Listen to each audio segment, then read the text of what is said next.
Welcome back to the PFC podcast.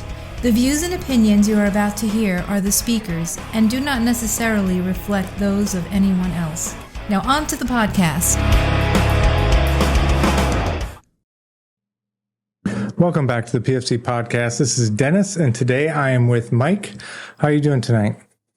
Very well, sir. How are you doing? I'm doing well. So if you would, since this is the first time on our podcast, would you do a quick introduction of yourself? Sure, absolutely. Several decades working, for the U.S. military, and most recently, since retirement, working for the School of Medicine for the University College Cork in Ireland, as well as taking on some consulting, some assistance, and some active contribution to humanitarian organizations over the last 4 years. Nice. Very good. So, especially working for an actual university, you're absolutely going to be the perfect guy to talk to about this, because this is about education and essentially for a novice, how do we get this thing done, right? So that's kind of, since context is always so important, I get tasked. I am going to an austere place. My task, and these people that are there are under duress, whether that be man-made or natural disaster. And I've been tasked with providing medical care and educating, augmenting their kind of medical infrastructure. So how do you even begin, right? It seems like it'd be easy, but how do I begin to even be successful? Yeah, I think the first question, I joined an organization about a little bit over 20 years ago, and one of my mid-level leadership told me, he's like, whenever you get a problem in this organization, you ask yourself just a few questions, just 4 words. What is the requirement? That right there, upon really good critical analysis and a full understanding of what that requirement is, will always ensure your success and the success of this organization. So I've always tried to kind of use and glean from that at all times, no matter what the requirement was or whatever the analysis was. And I think, Dennis, it starts with asking yourself or asking your team or asking your organization, what is the requirement? What do you want me to do? How am I going to be successful? And I think that understanding, especially as a team, and having that plan is critical in moving forward from even just, letter A to letter B. Yep, absolutely. Now, that would be super easy if that organization was just medical providers and we were all on the same page. Generally, whether that be governmental or NGO or whoever, it's generally a multidisciplinary team, a small component of that being medical. So having been in that kind of spot before, usually the answer is go do medical things, like take them outside and do like medical stuff. And then we're good with that. Like, what kind of questions do I need to ask other than, what does success look like? Because it's going to be like, they're better at medical things than before.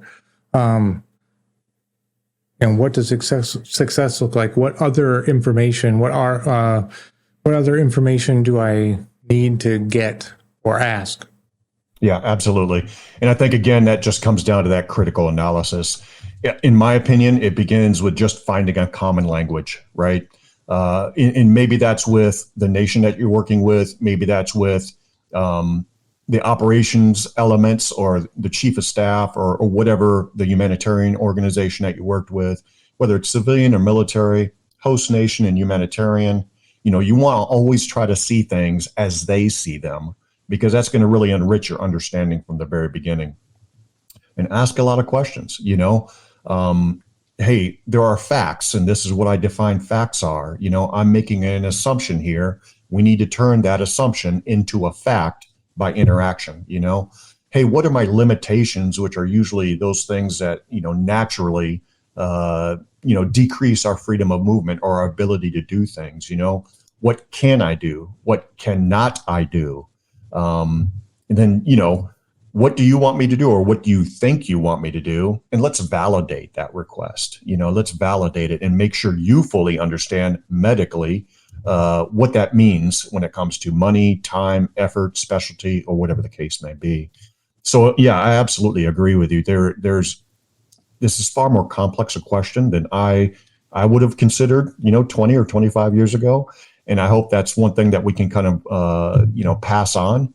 Another thing is just, to understand the environment that you're going into, basic understandings. What's the structure? What's the scope? What are their understandings? I have been working in Europe a great deal over the last 7 years, and I can tell you that every single nation in Europe has different medical ethics. They have different medical laws. They have different medical scopes of practice. They have different medical practitioners. So every single time we engage or interact with a nation in Europe, our allies, we have to look at it differently for every single nation. It makes it a little bit challenging, but it also makes it a heck of a lot of fun and really, really interesting, because there's a lot there that you can learn from yourselves. And even going to third world countries or second world countries, I think we have a lot to learn there too as well. So that engagement, that common language, that understanding, and that critical analysis at the beginning is absolutely essential to even taking the first step. Just to go on, a little bit is, there are different ways of doing analysis, 100 different ways, whether it's organizational, whether it's government, whether it's intuitive. There are different methods of analysis, business analysis or engineering analysis, or even psychological analysis. For the layperson, if they don't have a really good structure, the old traditional SWOT analysis works real well. What are the strengths? What are the weaknesses? What are my opportunities? And what are my threats? And threats isn't always, life-threatening or risk-taking. Sometimes my threats are, hey, I'm limited in the amount of room I'm able to teach and educate people in.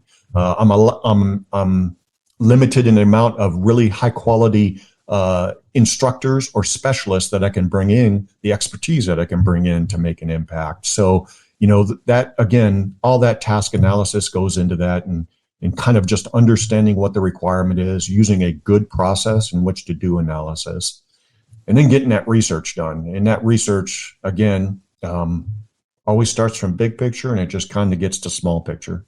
And in that big picture, I think, honestly, that we are more enabled personally now than we ever have been in our history, not just because of computers and technology and the internet and everything, but just by the validity, the merit in the medical information and intelligence that's out there. And just to set a common language between us, medical information is just medical information, but it's not interpreted, it's not analyzed, it's not usable for your specific requirement, and it's not validated. So that's information. Intelligence is just the opposite of all those things. It's validated, it has merit, it's applicable to your use. It's not generalized, it is specific. So, thinking about our sources of information and how we kind of track those down, anything that we can find on the internet now is actually pretty good, and people just very, very often, in my experience, you say, hey, look at the World Health Organization or look for the Center of Disease Control. And they're like, yeah. But that's not right. The WHO and the CDC are just two of the very first, very big actors in this realm. And you could probably find 98% of all your required information just from those two assets. And just looking at some of the other, opportunities to find medical intelligence out there, the European Center for Disease Prevention and Control, or any regional Center for Disease Prevention and Control, whether it be Indo-Pacific, whether it be in Asia, whether it be in Europe or in Africa, that information coming from where you are going to fulfill a requirement is probably the most valuable. In North America or in South America, or coming from across a great ocean, we don't always have the understanding of malaria or flora and fauna or what the disease processes are there. So go to where the sources of information are and use those to your best benefit. Some other great ones. There are pay sites too as well, whether it be TravX or Blue Dot or International SOS. You can pay for the information, and it's going to be really good information. You have to be really critical on how up to date it might be. And again, that's where some of your bigger actors, such as the World Health Organization and the CDC, are up to date. They're constant. They have concerted efforts on maintaining that information. Again, we talked a little bit about big picture to small picture. And that might not just be medical. Maybe it's just cultural or national. Some of the other places I look to, and I try to recommend people going to, is, so for better or for worse, there is corruption in many other nations.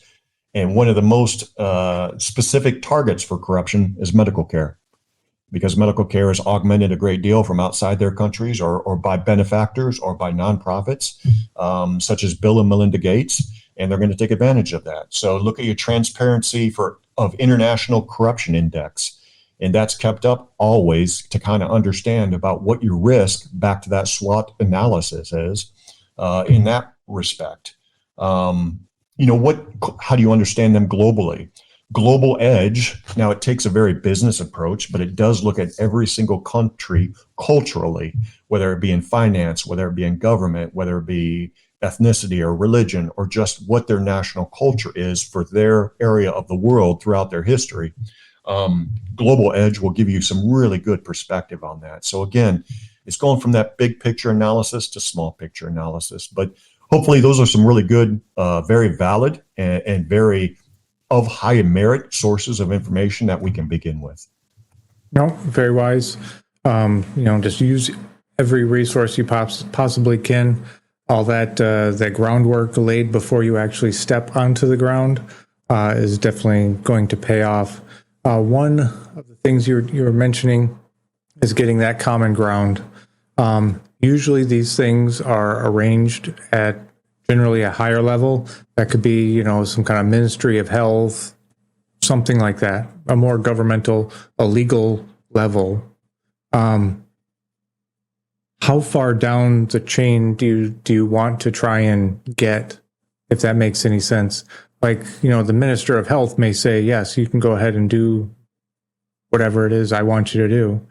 But I get down to, the clinic, and the provider there has a very specific personality, and he doesn't necessarily like anybody messing around in his little house there. How far down? Because you obviously, you want to build a relationship and not screw things up for the next group of people to come beforehand. Like, I guess, how do I even begin tracking that stuff down? You know what I mean? Yes, sir.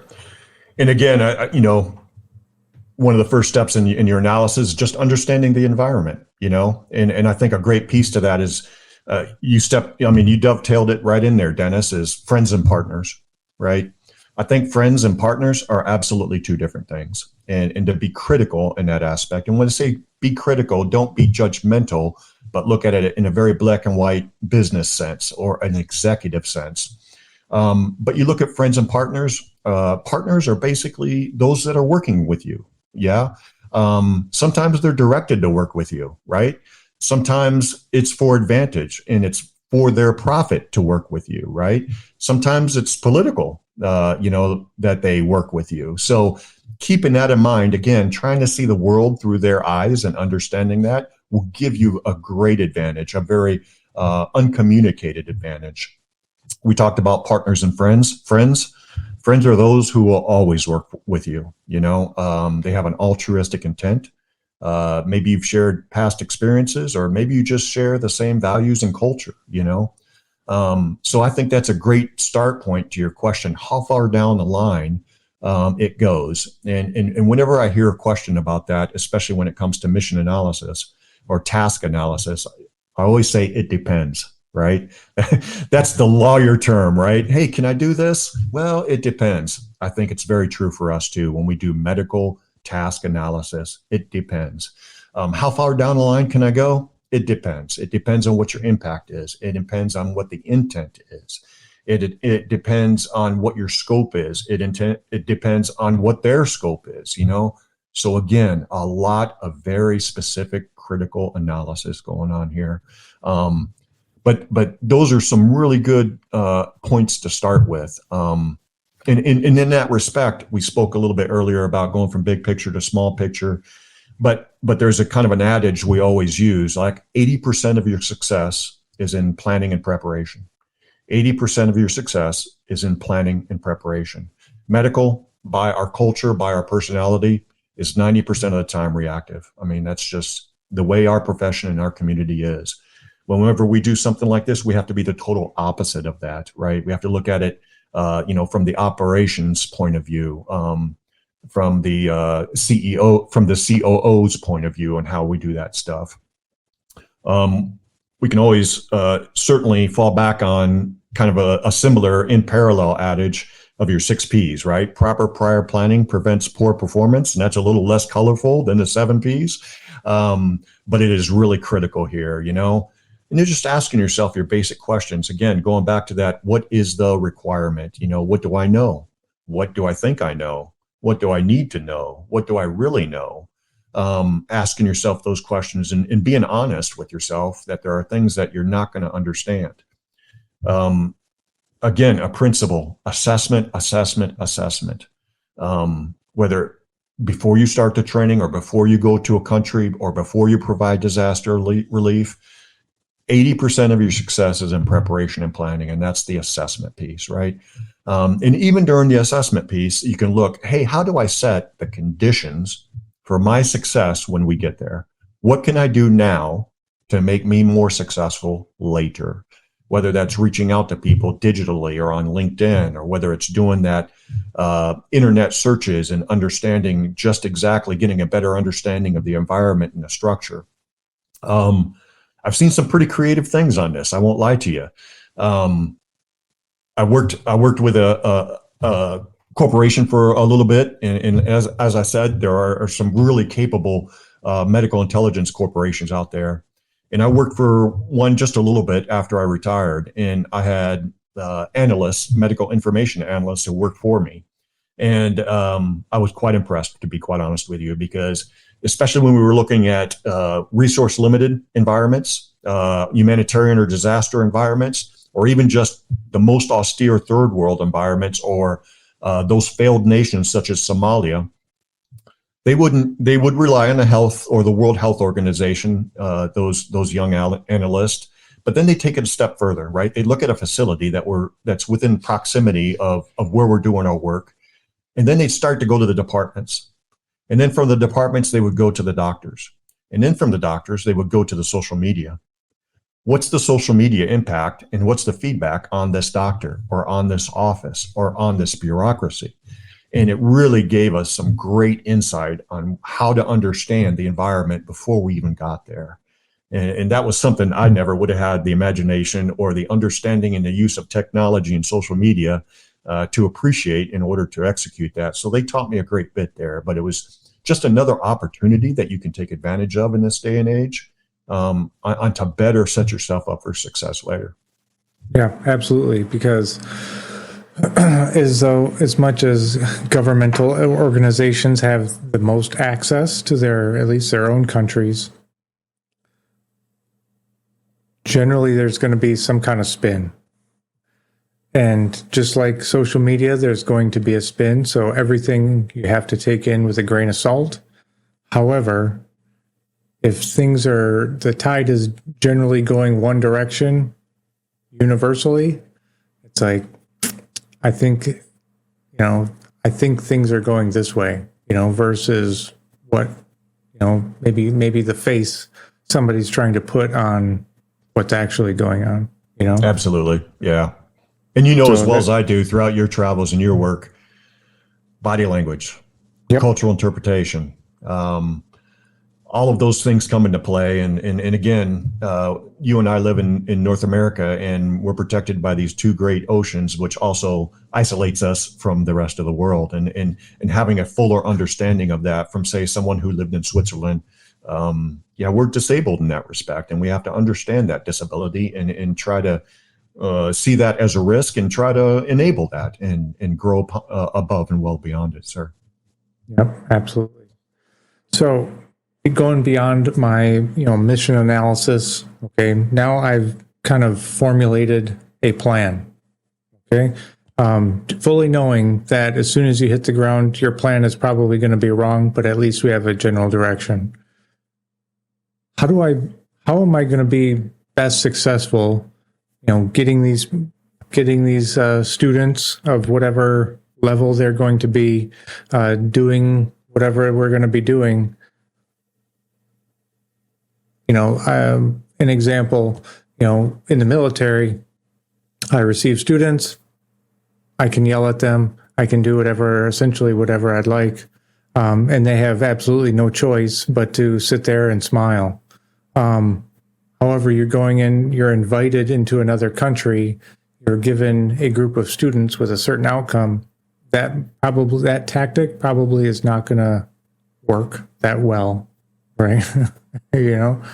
So, just starting off and maybe, and again, like you mentioned, that mission analysis, that cultural analysis, understanding how they communicate with each other, I think would augment that. But I won't say techniques, but what maybe general advice would you give me coming in? Yeah, I think your question, Dennis, transitioned us in a beautiful place.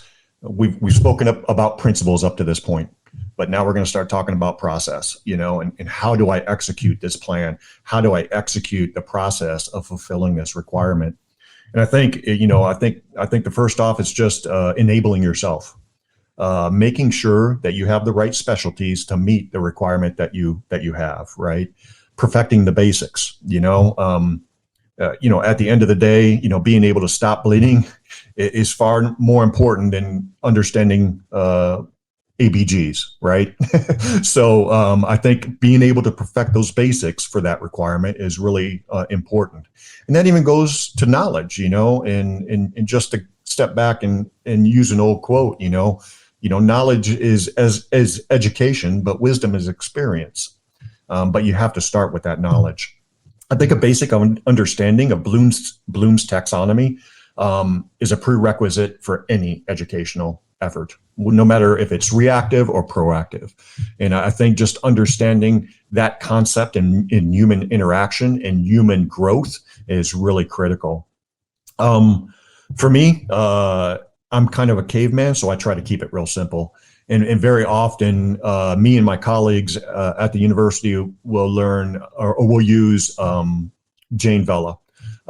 She wrote a book, Learning to Listen and Listening to Teach. And it's well known throughout the medical educational community or any educational community. And what's great about this method or this process is that it works on almost all cultures, right? She was a teacher of multiple cultures, so it's multicultural approach. It's proven, right? It's proven over time and by measurement. It's a very simple application, right? It uses very intuitive processes on which to come up with a plan and then execute that plan and then measure that plan at the end, and then assess it in the first hand, right?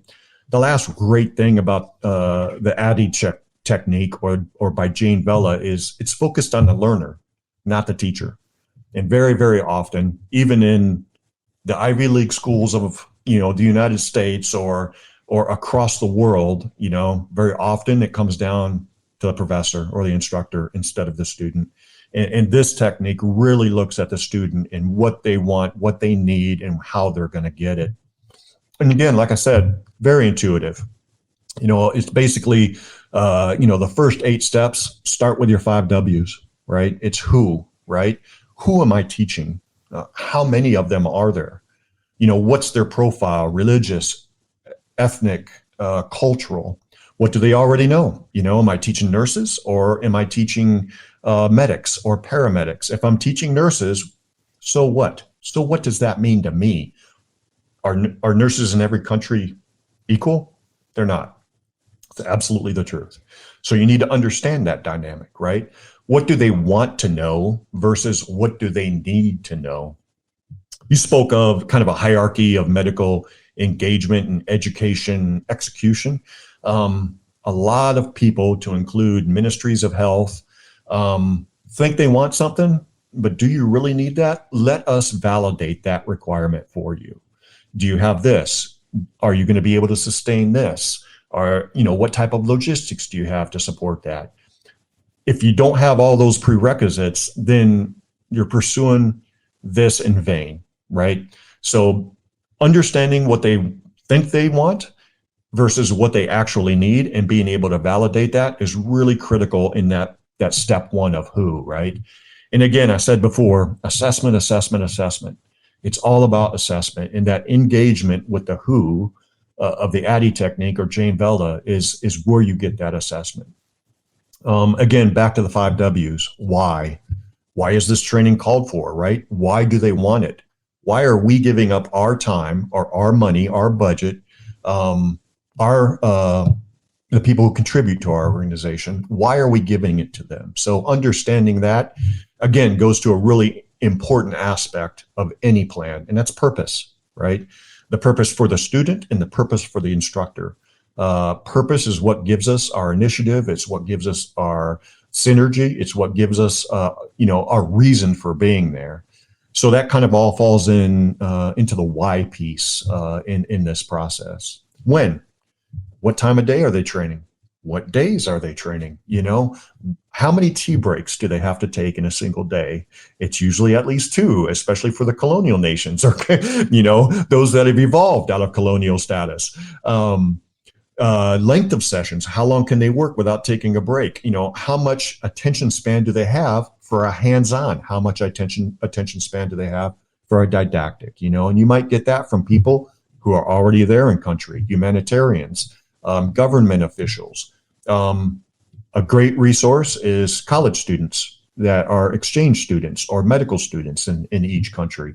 Draw them from the universities of your own country in order to make an impact on the country that you're entering to, right? How much time do I have to prepare? How much time do they need to prepare? What cultural or religious or national respects that I have to have when we're talking about when training is being executed, for how long training is being executed. Again, still in the 5 W's, where, right? What's my site for training? How accessible is it? Is it secure? Do I have the basic requirements for existence and water, restrooms, lighting, constant power? Do I have the facilities, the proper facilities to support large group discussions? Do I have the proper facilities to support small group discussions? You can't put 3 or 4 small groups into a gym and expect them to reach the optimum level of education because it's echoing. It's just not the proper environment for them to do that. Lighting and sound come into that too as well. Again, what now? We're down to number 5. What is the content of the course? And is it relative? Have I done my job in bringing not only the specialties and the experts that can give them that information, but more importantly, can those experts actually communicate that information? Very, very often I will see the greatest medical experts, the greatest medical researchers in the world that just have difficulty conveying a thought in English to an English, community or audience. Now you take them into a third world country and, they've gone from 0 to 10 on a stress level, and translators and interpreters cannot keep up with them, So have I properly, prepared that tool to have the impact that I need it to have, kind of under the what context of this, right? And this is all informed basically, I think, by your assessment. Again, assessment, right? We talked a little bit before about purpose, and number 6 in the Jane Vella technique is what for, right? What are the learners going to do with this? More importantly, what is the impact, right? What am I changing? How am I improving the world? How am I improving these medical providers? How am I improving medical care? And that's really important. And I will tell you, in my life, didn't really appreciate that to the context that I should have. And you know, in your younger years, you just want to execute. You want to make a difference. You want to engage people. But at the end of the day, are you doing the best thing that you can do to have the best long-term outcome and make these people autonomous and self-sustaining? Or are you making them more dependent on us or humanitarian efforts? And Dennis, you kind of referred to that earlier in the podcast. So I think that's really important to kind of keep that in mind. Your outcomes, specific and measurable. In type A aggressive personalities, I'd like to think I've been around them for quite a long time of my life. And towards my later years, I said, stop, write a list. I don't want to see what your successes are. I want you to see what your successes are. Because very, very often, all we see, type A aggressives, hey, what do I need to do? Not really, what have I done? And they need to see that. They need to see it specifically, and they need to see it measurably. And it's good for them, and it's good for the audience too. You know, the what for pieces, the measurable pieces also have to be obtainable, right? They have to be reachable, right? They have to be reasonable and feasible. Can I do this with the equipment that I have? Can I attain this level of proficiency with the time that I have, right? And one thing I always say, even if you think you've done your assessment to 100% and you think you've really engaged them, you've done your research, always take just a step back, be realistic, under promise and over deliver. Because there are unknowns out there. There are intangibles. There are things outside your control that are going to affect your ability to perform your job and perform it to the level that you want to, and then measure it in the way that's needed. So under promise and over deliver. And that will always set you up for success, and it will never negate or put you on that flying carpet that you're going to fall off of at any time. How? You know, what's my organization? What are my learning tasks, right? What are my materials needed? This is a little bit the devil's in the details, and it really is. It's always the devil's in the details. But by this time in this process, this very valid, very proven process, by this time you've gotten all that stuff. You've understood it, right? So now I need to get the devil in the details, and I need to put my monies towards my budgets and towards my logistics, securing my time, doing my administration, doing my coordination. Because all of those enabling functions are no different than a corporate business or a humanitarian organization or a military unit or command. So that how piece is really critical. And then the last thing, you know, it's the so what piece. So what? So what does it mean that I'm doing this training?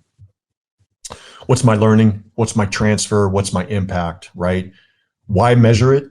Why? Because we owe it to ourselves. You know, any educator or any line of effort in education or reaction to a humanitarian disaster, we need to measure if we succeeded or not. I think we owe it to ourselves. I think we owe it to our audience. And I think we owe it to our futures, right? Did we meet the objectives that we validated or that we were directed to, right? Then the last thing, and why measure it, is to kind of guide our future interactions and our future efforts and make us better. In measuring outcomes, or the so what piece, there are two things. And to be quite honest with you, again, these are another two measurements that I wish I had understood about 20 years ago, because it would have made me far more effective far earlier in my life. Measures of performance and measures of effectiveness, MOPs and MOEs. This is a business financial measurement and metric, but it's very, very effective for us. It's very effective for us individually, but more importantly, the people that we work for, right? If we can give these measures of performance and measures of effectiveness, then the executive decision makers, the philanthropists, they're going to get a lot more out of this. It's going to be money to them at the executive level. Real quick, is as briefly as I can explain these, measures of performance, these are quantifiable, Dennis. You know, these are the numbers, right? These are the numbers that we're going to see on a screen. How many people did we train, right? How many people a day? How many providers did I interact with? How many national providers contributed or participated? How fast did I get the training done? What budget did I spend on the training, right? How much is achieved? It's all of your numbers, right? It's a measurement of how well the systems of elements were accomplished, right? And it kind of gives us a snapshot picture, that very tangible, clear, black and white outcome of how well we did something, and some other examples, like I said, the number of people taught, right? The number of patients seen, what was our cost sharing, right?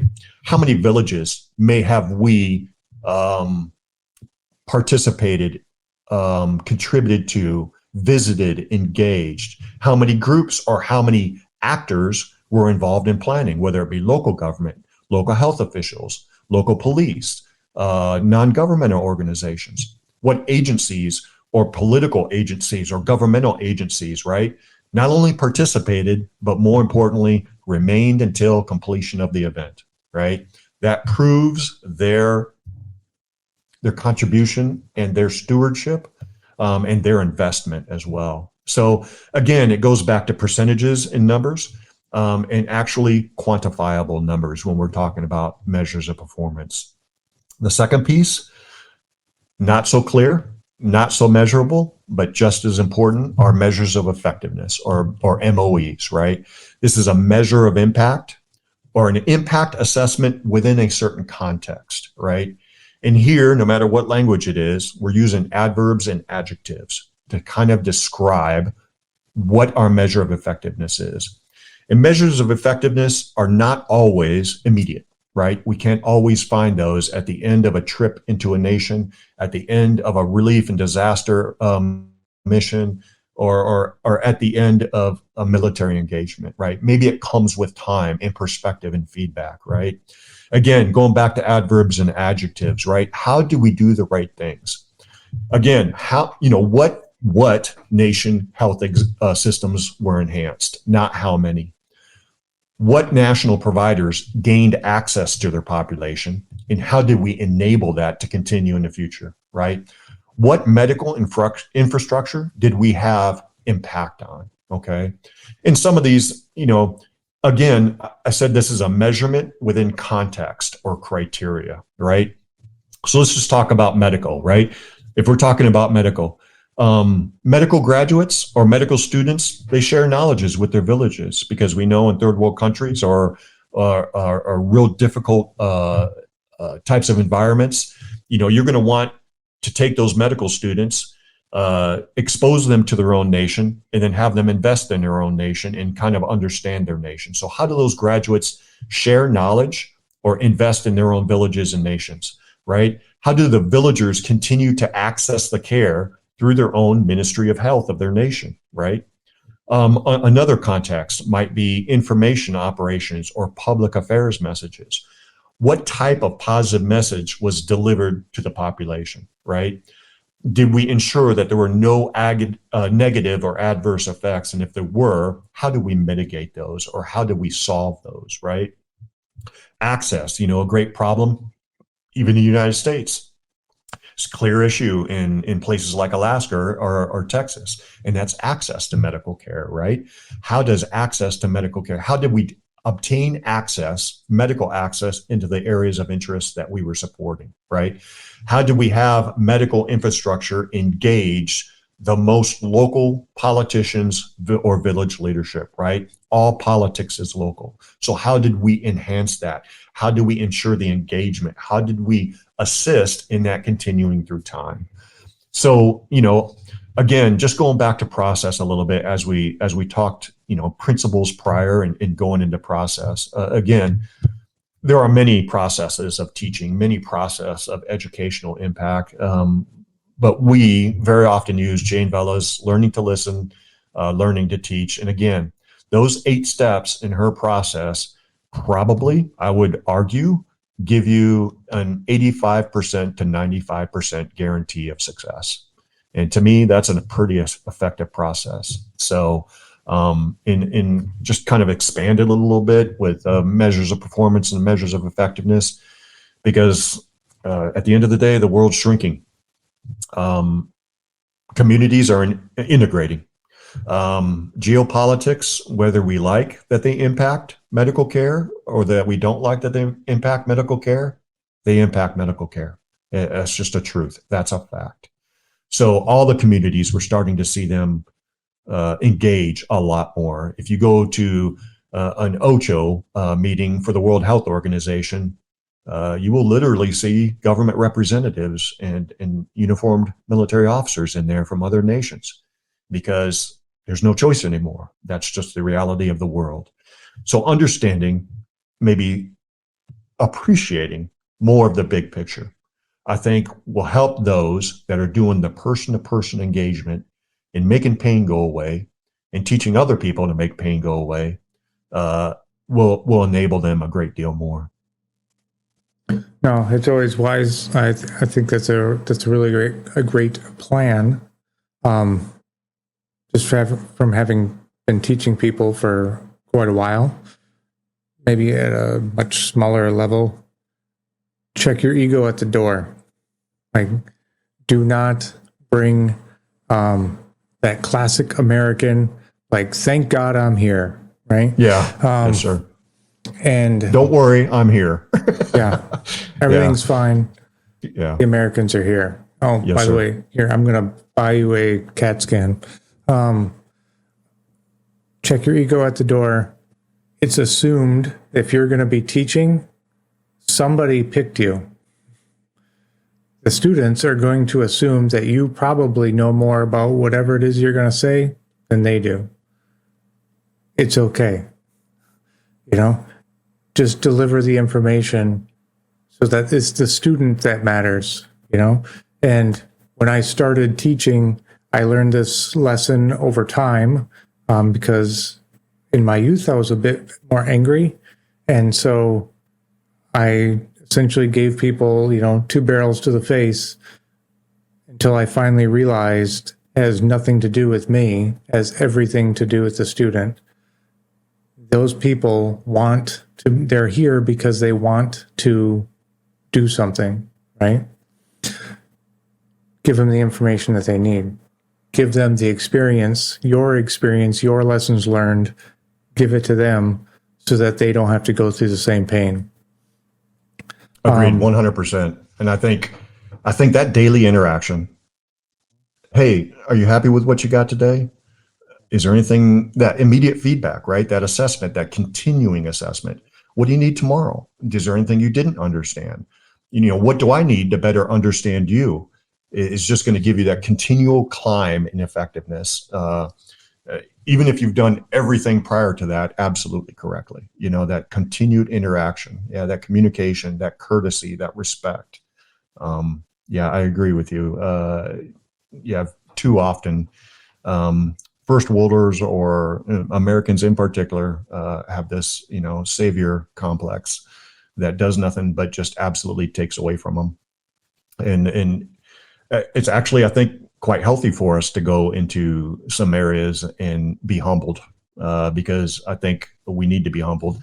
I during my military service, we did some work in Bangladesh. And we worked with about 30 of their soldiers and some of their medical care providers. And I can tell you right now, all of their soldiers could do math better than any American. So we by far, kind of overestimated just where our impact was going to be in that respect. So we took a dose of humility like we should have. Right. Nothing to say anything bad about the Marine Corps, but I'm just pointing that out. Yeah. And another, I think, very important rule is knowing, like, what is it at the end of the day, at the end of the training, at the end of the cycle, whatever it is, what is it you want them to do? If it's something like, I want them to know data and statistics, make a video and send it to them on YouTube. Don't even bother showing up. If we're doing an in-person class, I want you to do something. Have that as your goal and everything back plan off of that. Because I've seen it time and time again, and it kind of goes with that ego thing. I want to prove to you how smart I am. So I'm going to blow your head off with data and statistics and suck up your time to actually do. So, and we build classes that way. So I agree with you. Yes, sir. And just focus on what is it you want. Yeah, absolutely. Yeah, and I think too, the entire community, no matter what sphere you work in, are kind of like, I think we need to get back to perfecting the basics a little bit better. You know, what do I need to do? Because that's what I should be doing the very, very best, you know? And I think that's real healthy for us. And on your point there, especially with, statistics and the methods of actually teaching, I still communicate, work with, and support, 3 humanitarian organizations. And okay, February 2022, there was an emotional release there, the invasion of Ukraine. And, probably for the first 6 or 8 weeks, did not know if the Russians were going to really progress through Kiev or not. So, of course, a lot of effort, a lot of emotion, a lot of bang going into support for Ukraine in a medical sense. By the end of 2022, it was like, hey, slow down just a second. I mean, this is stabilized, okay? What can we affect and impact in country, and what can we affect and impact to the same level outside of country, right?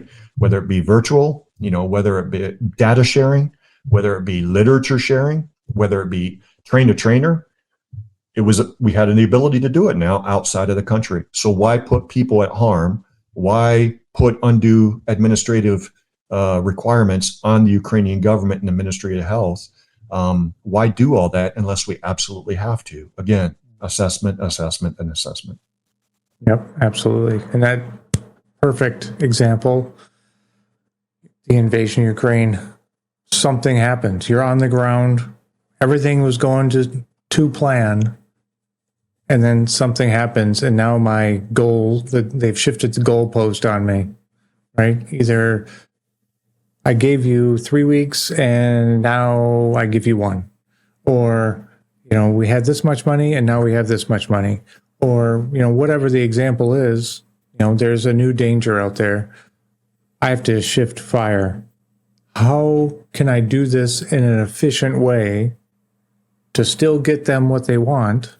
Maybe even if it's a completely new requirement, in the time, allotted me. Like, this is going to be a quick shift fire. How can is there a methodology to that? Yeah, I agree with you. And I think it's that redundancy, right? Having a redundancy of platforms or a redundancy of efforts, because as we mentioned before, there are a lot of unknowns. There are a lot of uncontrols. Yeah. There's a lot of unexpected impact. There might be conditions to the environment that immediately stop what you're able to do, whether it be loss of power, loss of water, a natural disaster or earthquake or whatever. But having redundant methodologies using the same processes, I think is really critical. Having your first plan, your second plan, your third plan, your fourth plan. When one goes wrong, you're able to immediately transition very, very quickly to the second plan, A, B, C, or D, And I think if you look at those plans, based on not criteria so much, but basically subjects, right? In a real quick analogy here is medical care, right? Who's the first guy that's going to treat this guy? And then what's my evacuation plan? And to what hospital? And then how long is it going to take me to get there?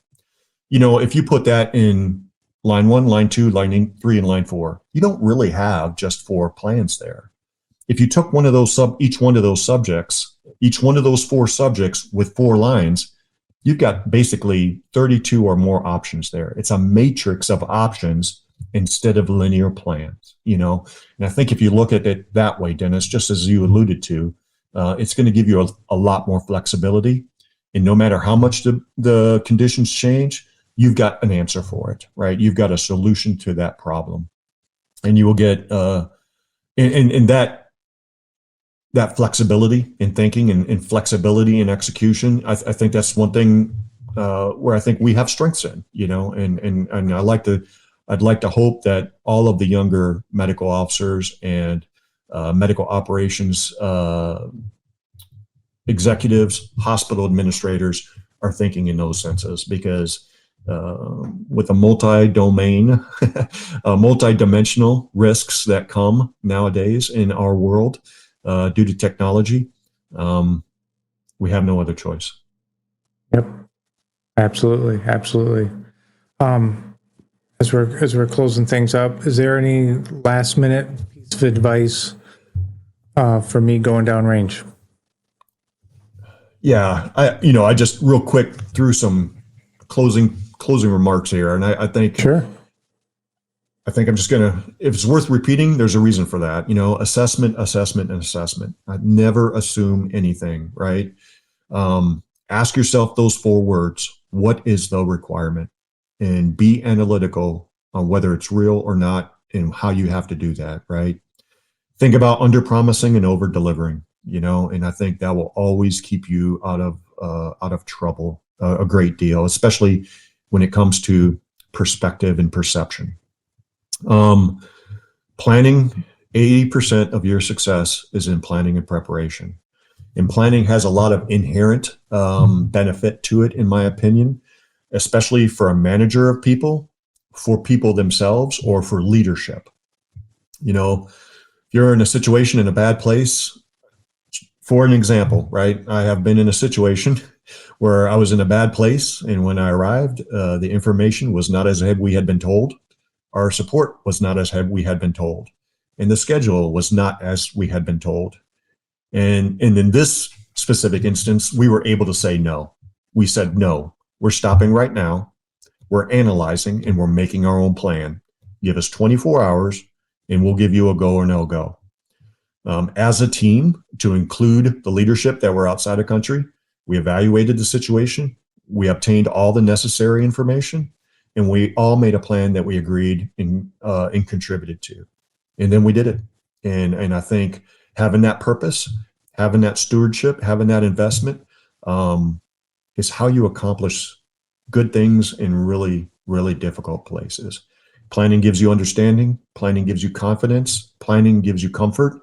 And planning gives you purpose. And that purpose is really, really important to the medical provider. Yep, absolutely. Thank you, Mike. I really appreciate you coming on. Thank you, sir. It's been a pleasure and quite enjoyable. For today's podcast, be sure to go to our website, www.prolongfieldcare.org. Find us on Facebook, YouTube, Instagram. Subscribe and stay on the bleeding edge of combat medicine. This is Dennis for the PFC Podcast. Out.